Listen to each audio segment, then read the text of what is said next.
Привет. Это обзор дорогих игр, которые проходили в апреле, и нам поможет регуляр High Аврора. Алексей, привет. Всем привет. Как мы знаем, в марте был бойкот, и логично предположить, что где-то все-таки должна была быть игра High Stakes. Не расскажешь, где же она все-таки была? Эм, Да, люди продолжали собираться на АКР. Бойкот продолжался 15 дней, и параллельно Реги, наоборот, договорились побольше играть как бы в других румах, чтобы, ну, как бы, возможно, ГГ там увидели и прислушались. И на КР действительно почти каждый день собирались 20к регвары, пусть они там шли недолго. Даже представители АКР даже связались там и спрашивали, как улучшить там нашу площадку, там написали им огромный список предложений, что можно сделать, но пока ничего не сделали и, ну, надеемся, что, может быть, сделают дальше. Собственно, проблема American Card Room в том, что из-за формата лобби очень неудобно следить за приходящими матчами. Там вот этот формат билетов, анонимного лобби. Но люди все равно пытались как-то следить, постили раздачи на 2+2 и даже стримили на Twitch. Думаешь, вот там в основном король валет, либо слабый флеш?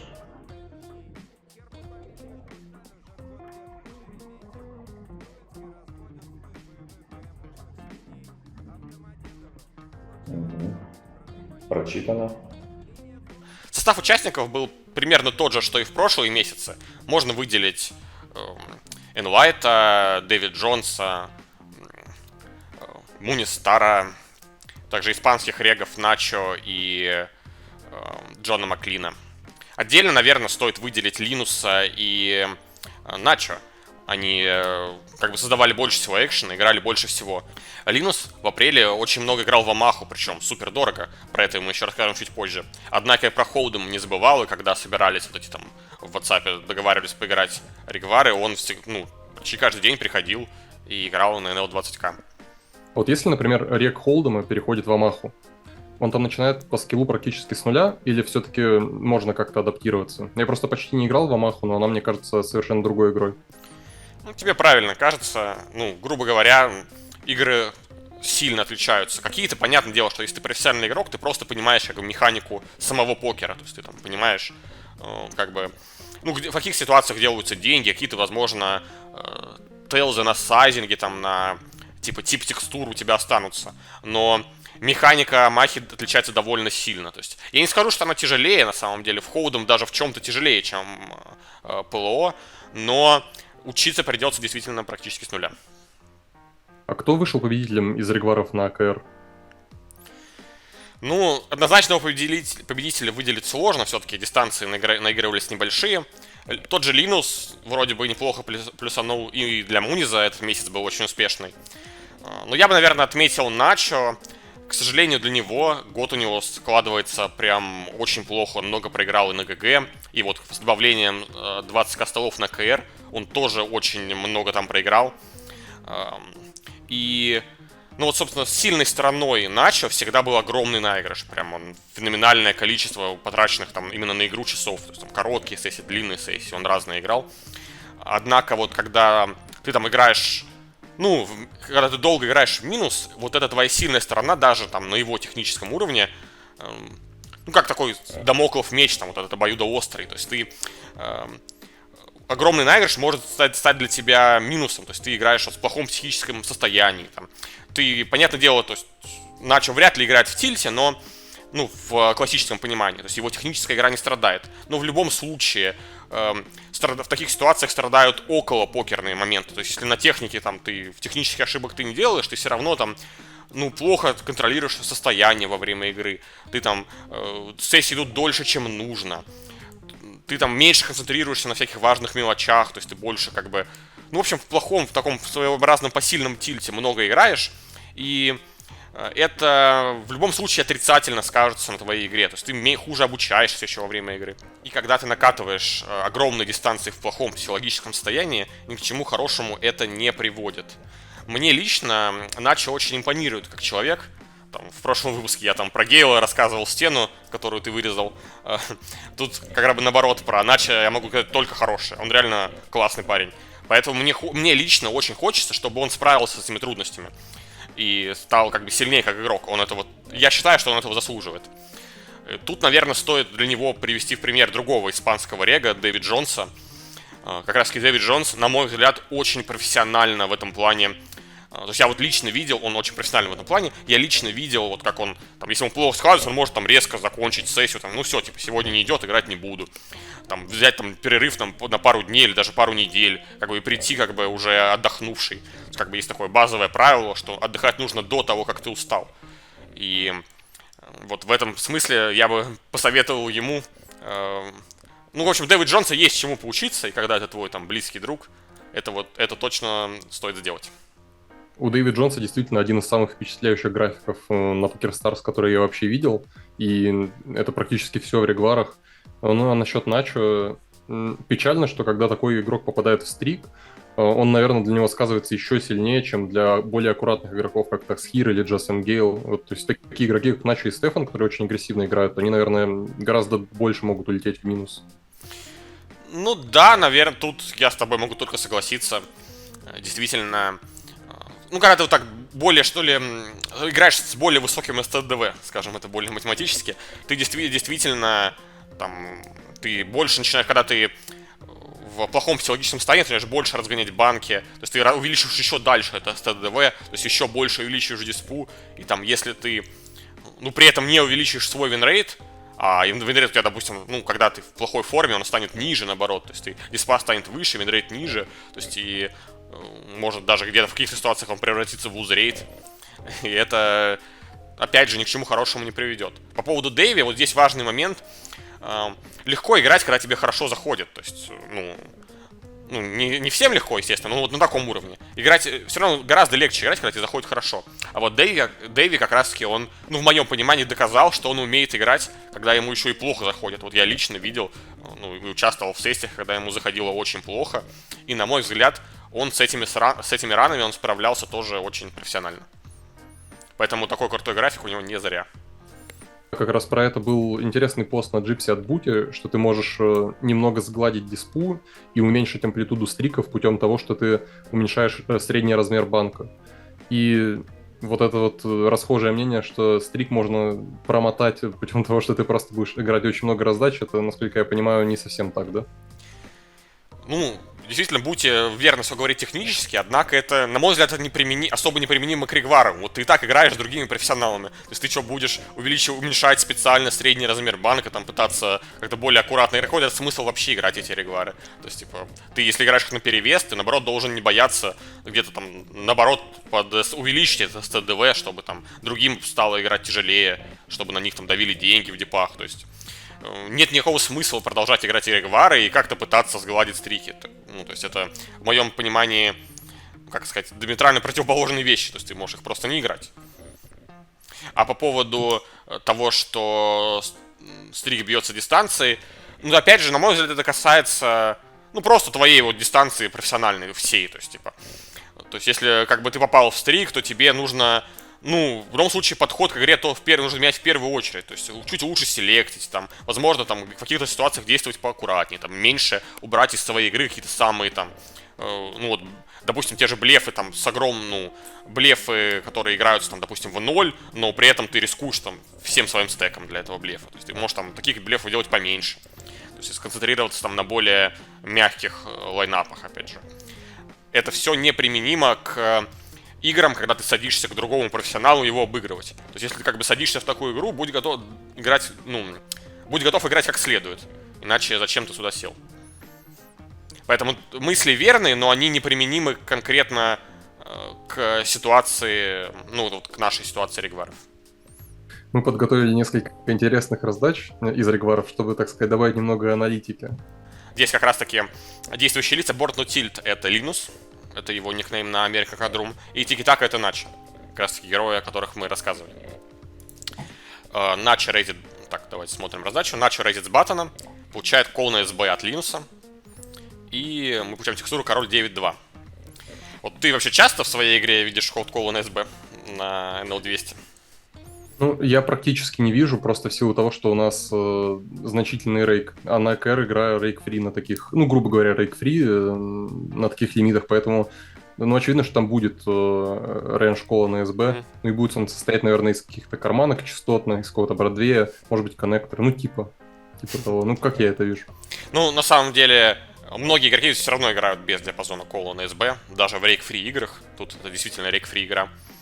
Ну, в целом, ты верно назвал рейндж, то есть попробуем провести его. Но здесь, наверное, еще стоит отметить, что все-таки разномастный Бродвей, то есть ты увеличиваешь в пип за счет разномастного Бродвея, за счет всяких король валет, там, король 10, дама валет. То есть такие комбинации уютные ты тоже немножко впипаешь. То есть для этого, собственно, ради них, наверное, и выстраивается диапазон. Если это там вот перечислять карманки, ты можешь их, в принципе, 3-бет играть по большей части. Начо выбрал конбет треть пота, и Линус сыграл рейс. Ну, ваш ход, господин БРД. Как ты видишь диапазон рейза? Ну, собственно, какие-то гадшоты, ну, очевидно, что там будет и сильная value, плюс ко всему, ну, скорее всего, у Линуса будет еще и средняя value в диапазоне. Ну, руки, типа там, не знаю, король 10 вот, этого характера. Ну, возможно, какие-то пятиаутеры, типа там 9-8. Ну да, наверное, здесь особо... Ну, 9-8, разве что бубновые, наверное, да, девятку можно выдергивать из холла. В целом, текстура, наверное, можно сказать, что СБ имеет право здесь делать диапазон рейза, потому что у него как бы король 9 сьютед, 3 комбы, и двойки у него могут быть в диапазоне. И опять же вот эти value с король валет, с король дамой, там, если не оказались. Король 10, наверное, ну, может быть, даже редко с король 10, допустим, десятка крестей, ты тоже можешь сыграть рейс. Однако спот уже довольно уникальный, потому что он уникален тем, что это диапазон кола на СБ, что играется нечасто. И то есть в целом, ну, то есть это такое, все-таки такие ситуации, они больше, как это сказать, ну, в общем, играется более такой уличный покер в них, потому что диапазон не так точно понятный. То есть, опять же, тот же Начо, насколько я помню, он сам вообще на СБ не колд-колит. Вот.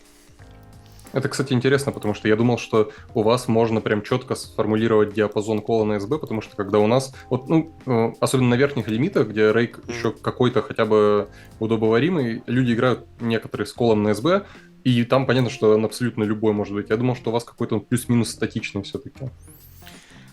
Ну, границы все равно могут быть сильно размыты.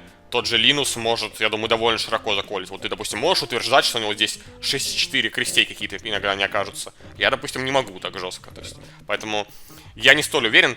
Типа 2,5 ББ рейс, рейк-фри игра. То есть, в принципе, у Линуса может быть здесь довольно размытый диапазон. То есть, ну, не факт, что ты сильно его можешь как-то точно осознать.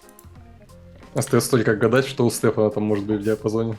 Да, у Бати может быть все что угодно, да. Начо защищается колом, то есть треть пота кол рейза играет. Интересный раунд, валет Бубей, 2 флеш-дроп борт, Линус играет чек. Начо играет бет 3 четверть. Ну, здесь, наверное, можно сказать, что... Ну, все-таки на таком типе текстуры люди стараются прямо играть в value руки.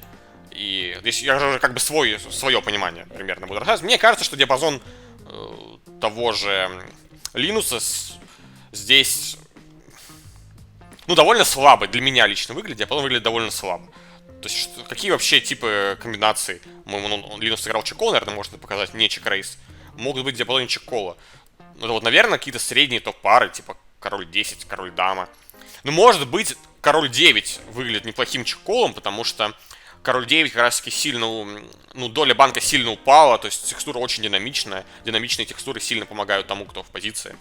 Соответственно, мы, то есть, в каком-то смысле хотим заподконтролить. Мы хотим получить чек-чек и там внести деньги уже где, когда ривер выйдет подходящий. Ну, либо если оппонент заставляет все-таки нас вносить деньги в банк, мы там играем чек-кол, чтобы у нас там в диапазоне еще разные дроу были. Ну, то есть, как бы король 9, как бы уже как было в кетчер, грубо говоря, разыгрываем. То есть мы можем побить что-то из value бетов Начо, но уже как бы, ну, больше всего мы хотим увидеть ветку чек-чека.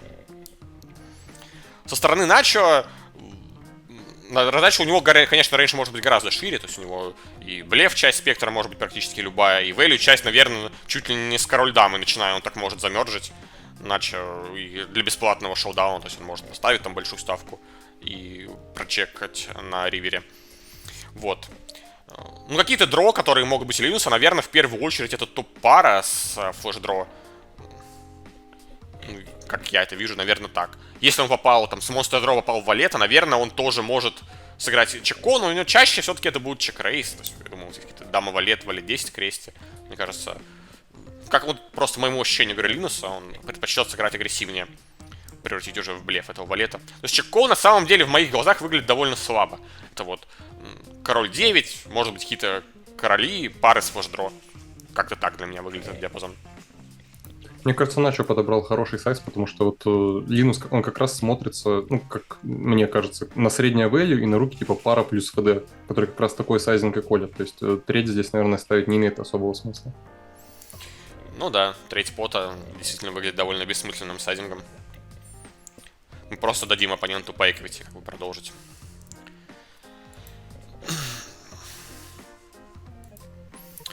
Приходит супер динамичный ривер, закрылся стрит на десятку и флэш к любой топ-паре с флэш-дро, любой 9x с флэш-дро.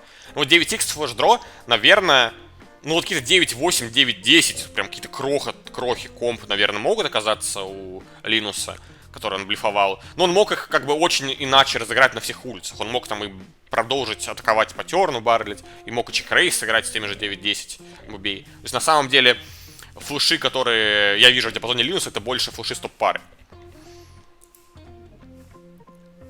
Я согласен, в общем. Да, здесь довольно интересный шоудаун.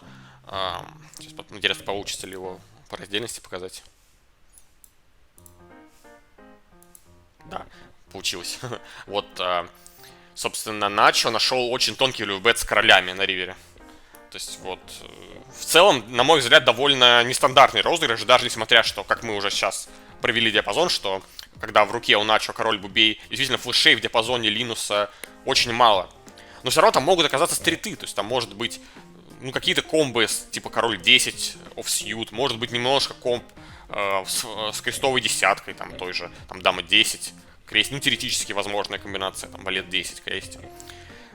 Наверное, даже и туз 10 кресте может иногда оказаться в диапазоне. То есть на самом деле value сверхтонкая, потому что от чего вообще может получить здесь блофкетч Начо, вот как ты считаешь, то есть какие-то комбинации помимо стритов?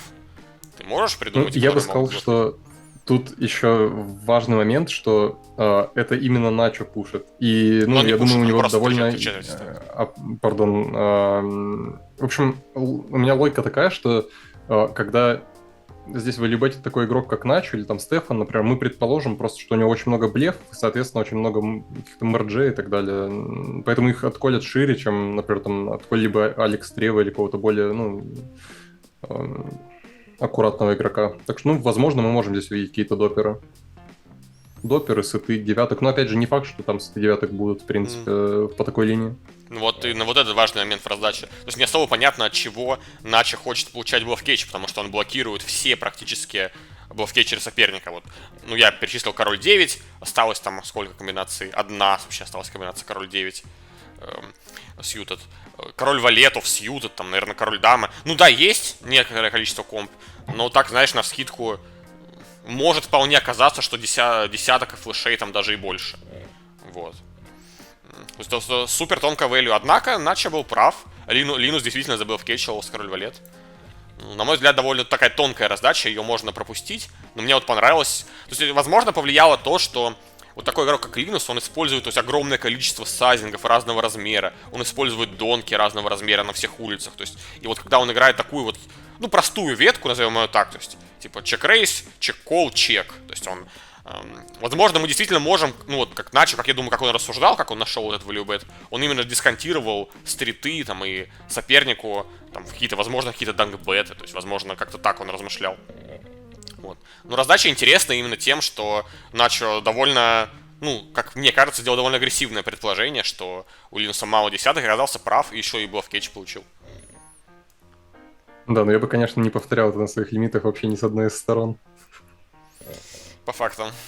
Следующая раздача, которую мы подготовили, это 4-бет под Барака Висборда. У него ник на АКР I was only 17. Еще забавно, что вот он из Израиля, но на АКР его страну пишет как оккупированная территория Палестины.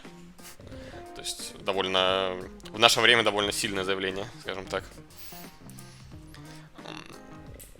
И это 4-бет под. Значит, Барак открылся с катофа, получил 3-бет от Линуса. поставил довольно крупный 4-бет. 24 блайнда, учитывая, что у него там чуть меньше, чем стол Б было. Линус довольно широко колет 4-беты, поэтому у него здесь можно ожидать, наверное, больше коннекторов там и каких-то световых тузов, карманных пар, чем их должно быть. Здесь, в моем понимании, здесь не обязательно вот и 3-бетнул, какие-то там туз 10 сьютед. В этих спотах, или там коннектор тот же низкий в низкой частоте. Ну, коннектор, наверное, ты его редко трибетишь, его можно всегда задефать. А вот карманные пары, световый Бродвей здесь запросто можно выбрасывать, потому что СПР будет на постфлопе очень неудобный, там мы можем сразу прямые пуши флопа получать. Вот, допустим, вышла текстура 9-5-8, да, на этой текстуре ты можешь сразу all-in на месте котов играть, это не будет плохой стратегией, вот когда у тебя там какие-нибудь две дамы голые, да. Вот. Я думаю, на этой текстуре не нужен спектр донка, потому что, опять же, в диапазоне СБ не должно быть, ну, в моем понимании, не должно быть большого количества девяток, восьмерок. Мы можем их просто выбросить на 4Б. Получив маленькую ставку от Котофа, ну, в целом ситуация, опять же, в моих глазах, она не видится как какой-то там даже замечательным спотом для флота, потому что, ну, опять же, у Котофа большое количество оверпар. То есть, да, то, что он сыграл такой маленькой ставкой, возможно, делает его диапазон чуть популярнее, но на практике там все равно будет там, оверпары с пикой. Опять же, там те же Тускароли могут, в принципе, там, могут продолжать баррелить в моих глазах даже. То есть, поэтому мне, допустим, ситуация для флота категорически не нравится. Вот, ты бы на месте Линуса мог бы с чем-то здесь зафлотить своего соперника? Ну, я бы сказал, тут принципиально важно понимать контекст, там, на каких лимитах при ком-рейке, с какими оппонентами сыграна эта раздача, потому что в 4БП действительно очень разные могут быть диапазоны, и, ну, вот в зависимости от игрока. Очевидно, что против Стефана там, условно, могут быть практически любые руки, там, король 6 даже какая-то условная, да, а против, ну, более аккуратного оппонента флота действительно очень, так сказать, серьезно могут наказываться. Я бы, ну, единственное, с чем бы я флотил, может быть, из такого, это как раз, ну, AX руки с бэкдорами какие-то, вот типа того. Ну, либо что-то типа там дамы валет бубовой из такого. Ну, все равно в твоей игре нужно от чего-то отталкиваться, то есть ты не можешь там все время... Ну, вот такая, знаешь, фраза, там, зависит от оппонента, она очень расплывчатая. То есть все равно вот, у тебя должно быть какой-то стандартный геймплан, которого ты придерживаешься. То есть он должен, его можно больше опираться не на соперника, а, допустим, на играемый лимит в целом, либо там на тип текстуры, либо там на связку сайзингов. Ну, здесь ты верно действительно рассуждаешь, лучше всего здесь иметь блокер на тузов, собственно, потому что вот оверпары слабее, тузов оппонент мог сыграть другим сайзингом, а вот тузы это действительно самая такая читаемая комбинация в этом сайзинге. Соответственно, если мы флотим, опять же, тузы еще могут чекнуть терна, какие-то вот условные, там, две дамы так, или два короля сыграют значительно реже. Соответственно, если когда ты флотишь, ты хочешь получить чек терна и блефовать ривер, соответственно, тебе туза блочит очень хорошо. Вот. Ну, если конкретно как я это вижу, я бы лишнего не заводил ни на префлопе, ни на флопе. В принципе, мне кажется, это не тот спот, где мы хотим оказываться. Это, ну, грубо говоря, не тот спот, в котором делаются деньги без позиции в 4-бет-поте, где мы еще будем вынуждены какие-то риверы блефовать. Ну, ты рассуждаешь, опять же, не с точки зрения... С точки зрения Регвара ты не мыслишь категориями, там, этот спот, где мы не делаем деньги. Наверное, да. Наверное, в этом споте мы как бы играем с позиции защиты, но это не значит, что тебе там нужно выбрасывать больше, чем нужно. Вот если ты играешь там Регвар с суперсильным соперником, то есть он вполне в этой ситуации может как бы на тебя давление оказывать. То есть, может быть, наоборот, здесь и есть смысл сыграть по узове. То есть, это может работать в обе стороны. Но ты рассуждаешь верно. В среднем в своей игре в защите лучше играть поуже. Это база. Мы получаем флот от Линуса. Получаем чек терна. Шестерка здесь не такая плохая карта, как может показаться. Наверное, СБ должен иметь диапазон донка, потому что семерок у него больше, у него есть стриты, есть как бы там какие-то сеты. Но на практике, то есть все-таки в споте котов СБ, то есть баттон СБ, наверное, эта карта подходила бы СБ гораздо лучше. В ситуации котов СБ уже там, ну, не должно быть там прям огромного количества семерок. Поэтому на самом деле на месте котов с тузами мы чувствуем себя очень комфортно. Ну и Линус завершает свой флот, забегая вперед, пушит ривер. Как ты считаешь, на месте Котофа это плохое, хорошая ситуация для Блавкетча или плохая? Ну, из комп, которые мы можем здесь поблавкетчить, это теоретически Busted FD, какие-то руки вот с бубной, ну, какие-то иксы с бубной, типа того Валет Дама какая-то, например. Ну, вот, типа того, наверное, от этого раньше я бы строил вот именно, что касается рейнджа блефа. Ну, скажем так, здесь можно докопаться к твоим словам, потому что если вести диапазон, начиная с предыдущих улиц, на самом деле у Линуса здесь не должно быть этих комбинаций. То есть, опять же, те же флеш-дроу, он в таком СПР обязан агрессивнее разыгрывать. Я думаю, здесь практически не играются просто колом на флопе гадшоты. То есть они, если даже играть, они могут сыграть донк терна. То есть они могут сыграть донк алыт даже терна. Они могут сыграть... Ну, основная их линия — это чек-пуш флопа. То есть, на самом деле, пиковых Бродвеев быть не должно. Бродвей бубновый флотит супер оптимистично. То есть, на самом деле, в споте Котов СБ. Ну, ты это кол король валет, там, условных король валет бубе, это очень минусовый кол. То есть, просто очень. То есть, вот, опять же, руки с тузом еще ты можешь как-то притянуть, вот то, что ты блочишь, ну, как то, что я рассказывал до этого, то, что ты будешь блочить тузов, там, твой флот лучше сработает. Но я практически уверен, что король бубе у Линуса здесь никогда не окажется. И если говорить о гадшотах, там, дама валет, дама 10, опять же, их практически не должно быть по префлопу. То есть дама валет с ютед — это очень плохая комбинация в том плане, что вот, ну, почти все блефы СБ содержат даму и валета. То есть там туз дама разномастная, там туз валет разномастный, король дама, здесь блеф 4 бетится. Поэтому дама валет в целом довольно плохая компа для кола 4 бета, но даже если ты заколил, опять же, ты можешь сыграть с ней чек-рейс флопа, ты можешь сыграть с ней донк терна, ты можешь сыграть с ней... Ну, то есть их, ну, совсем, таких комбинаций совсем мало. То есть в первую очередь у Линуса здесь стоит ловить как раз-таки какие-то туз 10, может быть, туз валет, туз дама, бубновый, там, либо с одной пиковой картой, ну, в случае туз дамы. И это довольно оптимистичный блавкетч на самом деле, потому что с этими комбинациями, опять же, их нужно еще зафлотить. Ну, наверное, в первую очередь, если мы думаем, а с чем заблавкетчить на месте СБ, то есть мы не должны иметь в руке туза бубей, туза пикей, да и, наверное, король, ну, дама пикей и валет пикей тоже, наверное, плохие карты, потому что все-таки нац флешдро все-таки может сыграть через чек-кол, вот именно туз валет пикей, наверное, теоретически может сыграть через чек-кол, но вряд ли. То есть в первую очередь, наверное, худшие карты комбинации для блавкетча, ну, с точки зрения комбинаторики, это туз бубей и туз пикей. Однако, в целом, лично мне спот очень не нравится, потому что Линус здесь может пушить на value практически любую свою value руку, то есть там даже десятки он запросто может запушить. Ну, просто потому что мертвых денег уже в банке уже очень много. Иногда там он получит кол от девятки, какой-то залетный, типа туз 9 сьютед, иногда получит кол от туз хай, может его получить. Поэтому здесь, я думаю, value range очень широкий, а постараться найти блефы не так-то просто. Давайте посмотрим шоудаун. Мы, наверное, жестко задушили уже своих зрителей.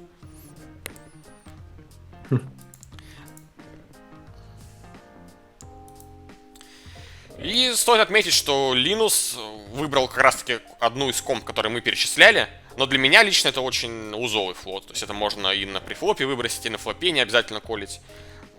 Однако Линус таких ситуаций не боится. То есть его здесь один из немногих соперников, которого здесь можно блавкетчить.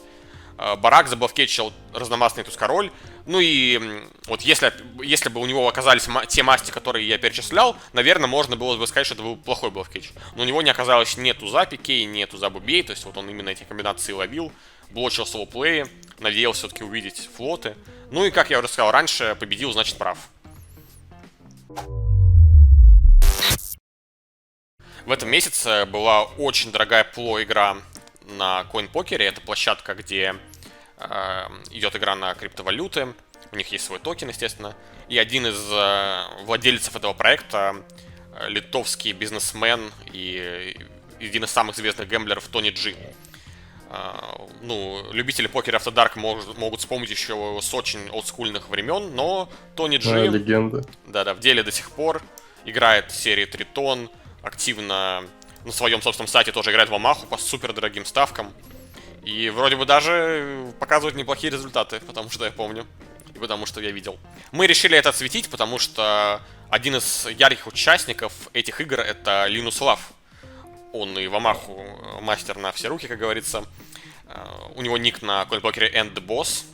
И он очень активно участвовал в этих играх. И в какой-то момент даже отказался повышать ставки. Стоит отметить, что вроде как Линус, по тем нарезкам, что я смотрел, Линус очень много проиграл.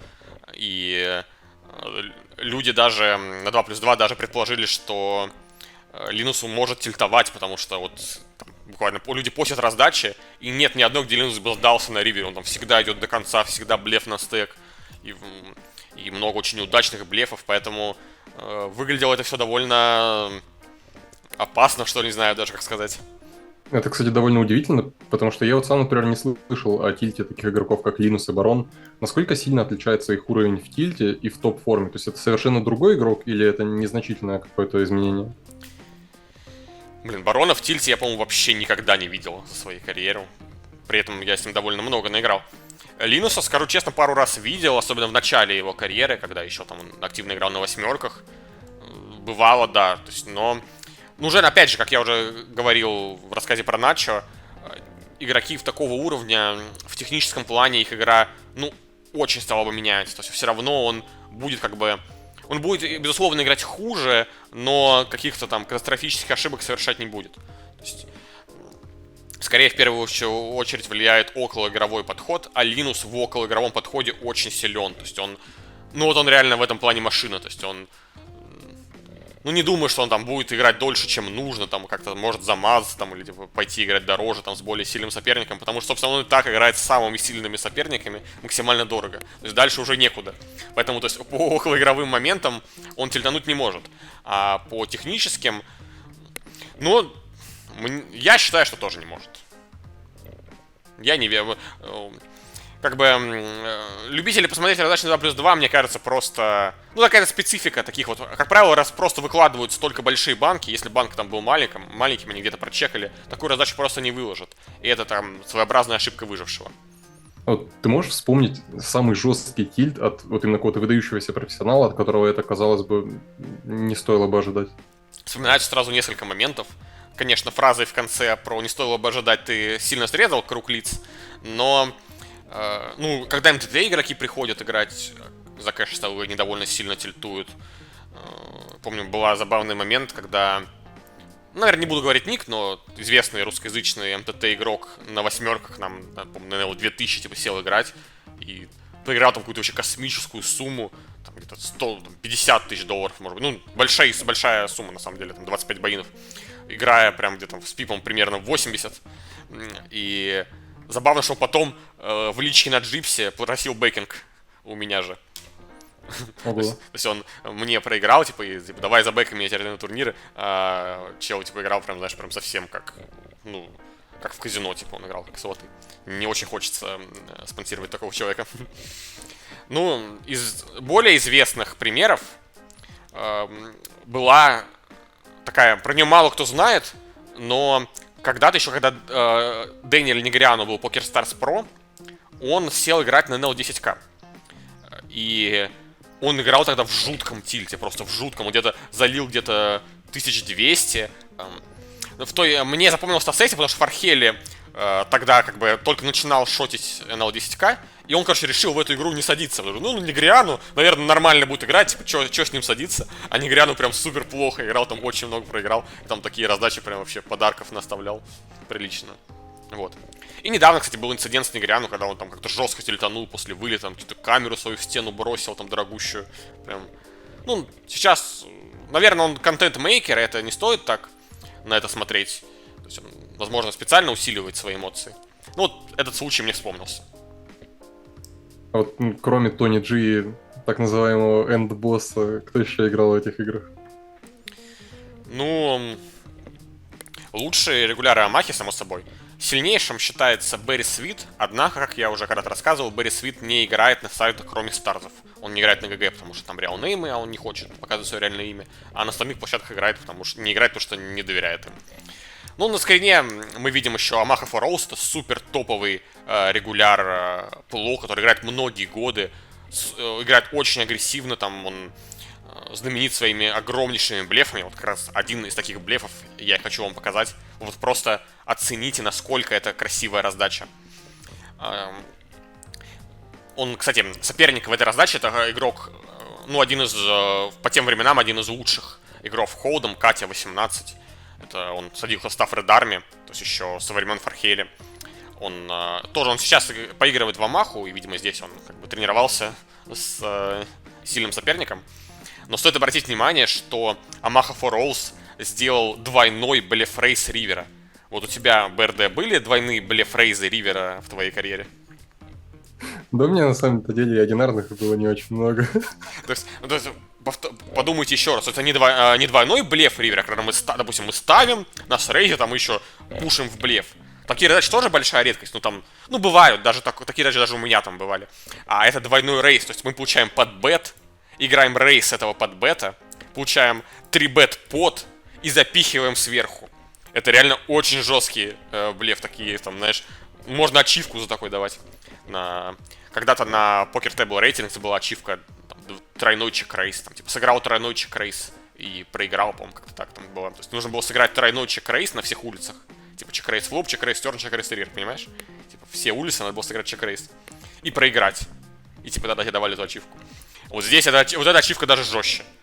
Как бы попробуйте повторить. То есть он изображал исключительно стрит-флэш, как бы пытался убить фулл хаус. И что забавно, Катя ему не поверил. Он еще и проиграл эту раздачу. То есть настолько это жесткий соперник. Также Амаха for Alls, он играет турниры Тритона по холдому. Казалось бы, что он забыл в холдуме, но он и их играет. И тоже там, знаешь, знаменит своими 5-бет пушами, там с каким-то король 5-о, там, по-моему, как-то запушил даже на ТВ-столе. Ну, короче, это реально жесткий чел. Кстати, вот Катя 18, это, наверное, самая моя любимая эпоха покера. Расскажи вообще все, что ты о нем знаешь, потому что все было бы интересно. Про него очень мало известно, а личность, можно сказать, легендарная. Ну, думаю, все-таки расскажу вкратце, потому что тогда выпуск сильно затянется. Но Катя — это топ-рек из Беларуси, один из...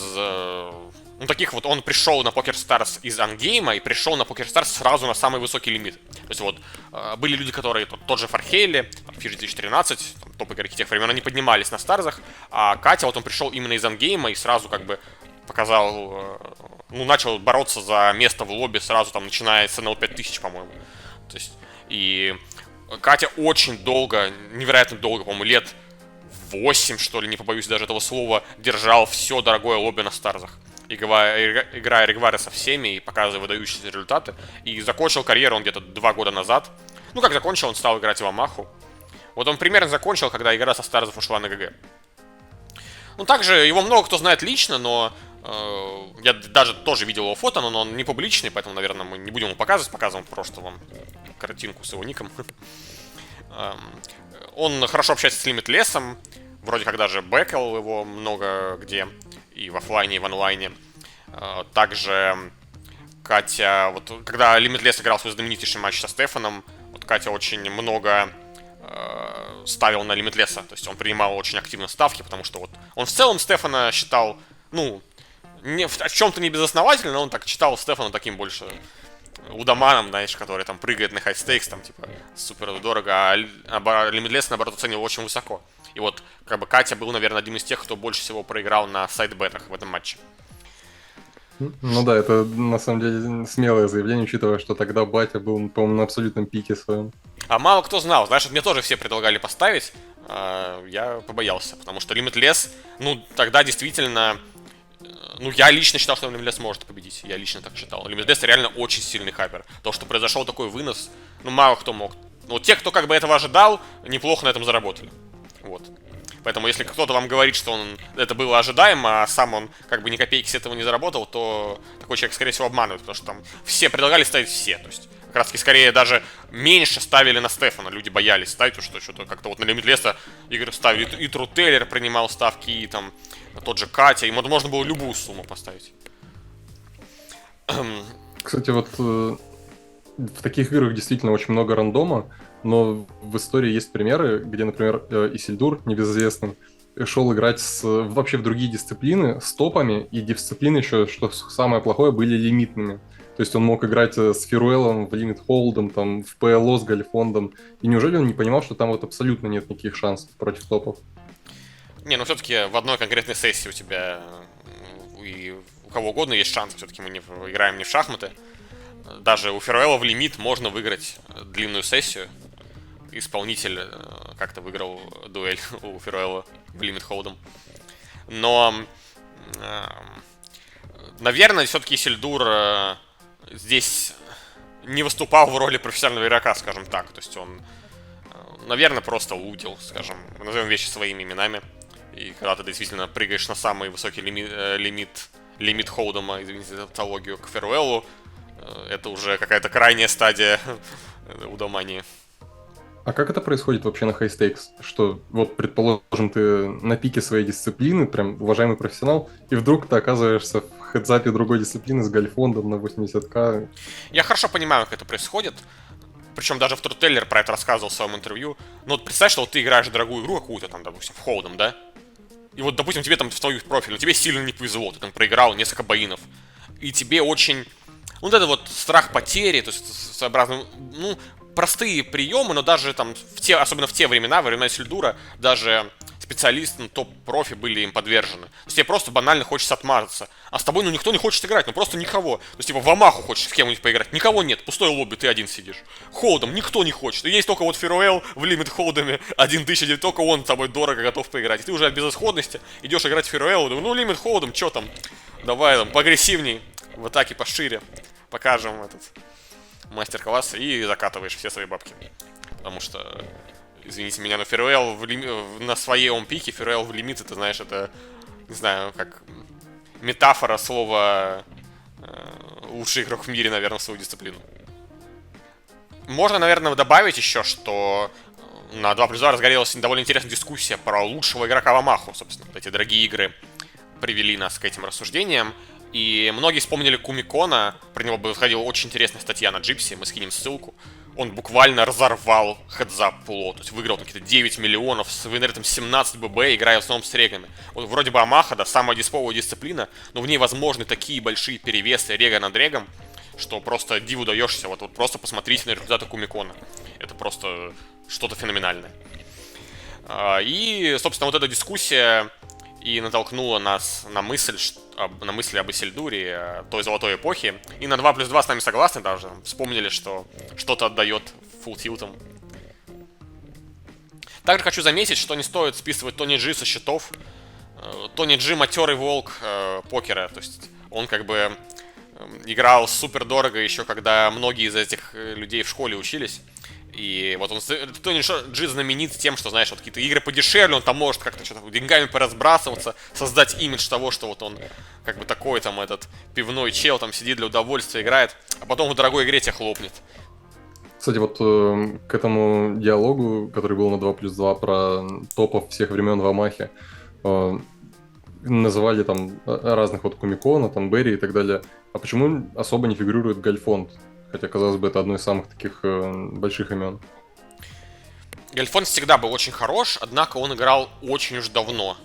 Очень уж давно, во-первых, когда не была такая жесткая позиция, которая вот тот же Амаха for Rolls, тот же Берри Свит, они чем знамениты? Они прошли жесточайшую позицию. Экшен Фрик еще есть известный очень игрок. Гальфонд все-таки играл, знаешь, тогда вот в максимально пивные времена и обыгрывал там Исильдура и Патрика Антониуса, которые, безусловно, крутые игроки, но все-таки это была эпоха, когда он обыгрывал оффлайн профессионалов. Потом он надолго заканчивал карьеру, уходил в профессионалы. И недавно действительно был Гальфонд Челлендж, где он много кого обыграл, крутых игроков.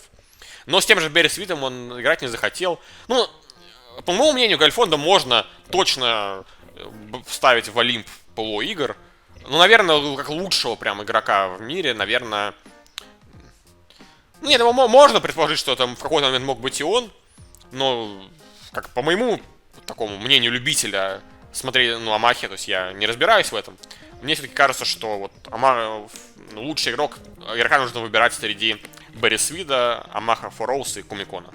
Среди этих троих. Я, конечно, вообще ничего не понимаю в Амахе, но хочется вспомнить еще Рауля Гонзалеза и вот эта вот статья, что человек по-моему, 1 или 2 года пытался обыграть Берри Свита, у него ничего не получилось, он закончил карьеру, но насколько на высоком уровне проходило это противостояние, то есть, ну, очевидно, что это очень сильный игрок. Ну, Рауль Гонзалес это в первую очередь игрок в 8 игр, то есть как раз таки ПЛО. Он играл когда-то в ПЛО, но вообще он пришел в 8 игр из холдема, то есть до этого он играл хедзап в холдем. Поэтому на самом деле Амаха ты немножко перепутал, то есть он имеет это, конечно, отношение к High-Stakes PLO, но не такое жесткое, то есть он как бы просто был просто сильный игрок, Амаха одна из его сильных игр, но не самая сильная, то есть все-таки его самые сильные игры это всякие вот эти лимитные, там какие-то 2-7 дро, вот это все, то есть он именно специалист в 8 игр, поэтому его там даже особо, ну его вспоминают в основном именно вот это знаменитое противостояние в Берри, но это противостояние было в 8 игр, не в Амаху.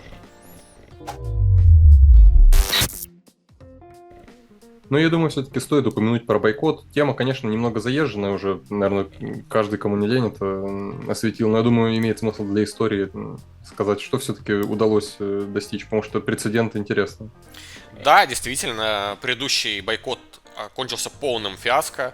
PokerStars отказались возвращать свою вип-систему и вообще полностью практически проигнорировали тот бойкот. Однако на ГГ, на удивление, для меня лично, я, если честно, не верил, что это случится, но это случилось. ГГ бойкот неожиданно подействовал. Удалось найти практически всех игроков, кто играет там эти VIP-игры NL 5000+, которые как бы в отдельной вкладке, это очень повлияло. Это просто, эта отдельная вкладка VIP-игр просто умерла. В ней просто 0 столов, то есть вот. И ГГ сами как бы засуетились, сами отправили представителя, там договаривались. Причем вот когда все-таки по итогу договорились об итоговых условиях, буквально через полчаса вернули назад обновление, выпустили, то есть насколько им это было важно. И они сами того не понимая создали такой очень хороший для игроков прецедент. Наверное, стоит порадоваться. Конечно, здесь это не надо назвать какой-то прям феноменальной победой. Все-таки рейк на ГГ все равно очень большой.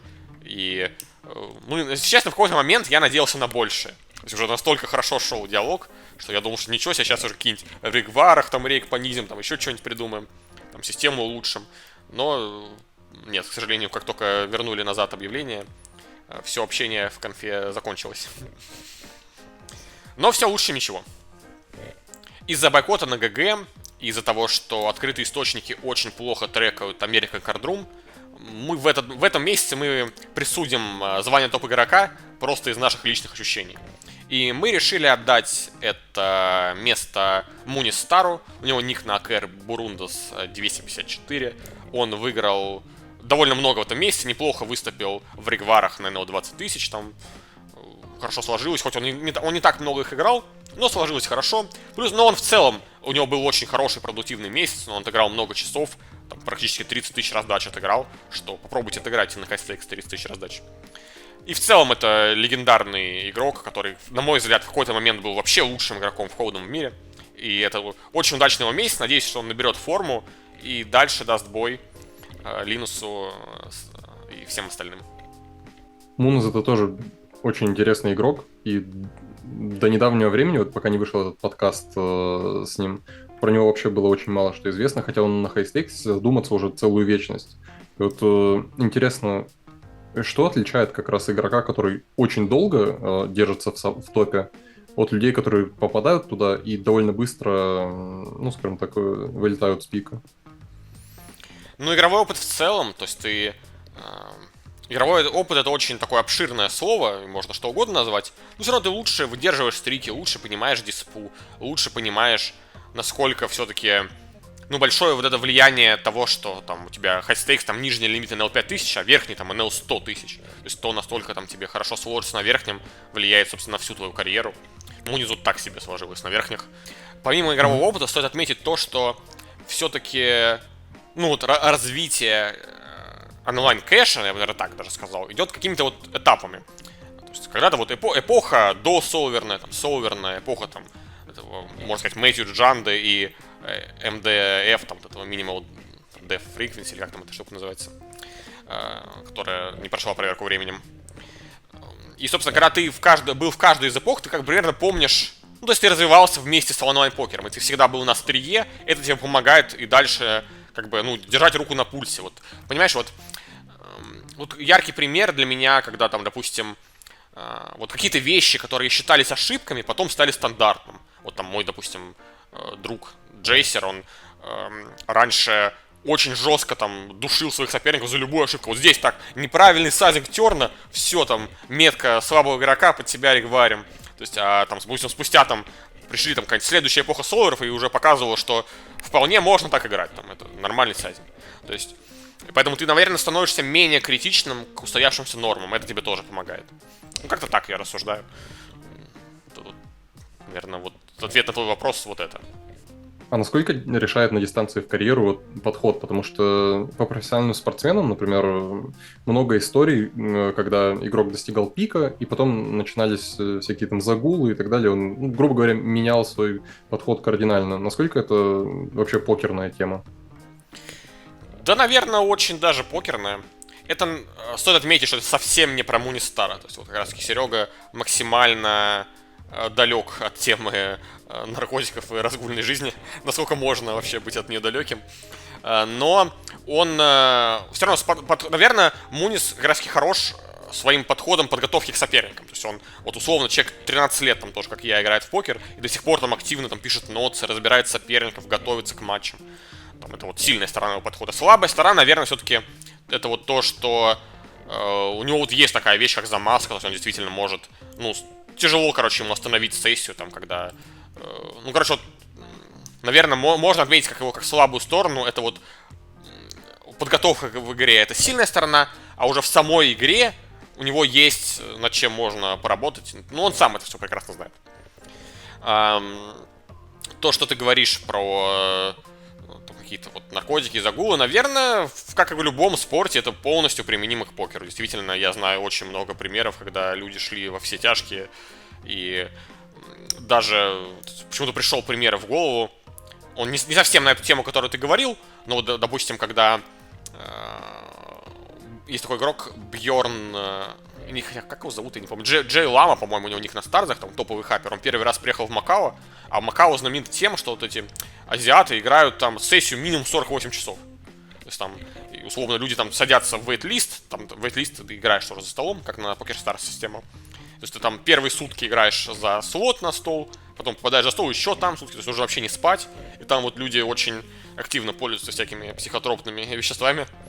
И вот условно чел там очень как этот Стюангер на кокаине там сильно сидел, но, ну я не знаю, это, может это байка, но вот, короче, у него прям жестко злоупотреблял наркотиками ради того, чтобы играть там очень долго с випами там по 3 суток без сна.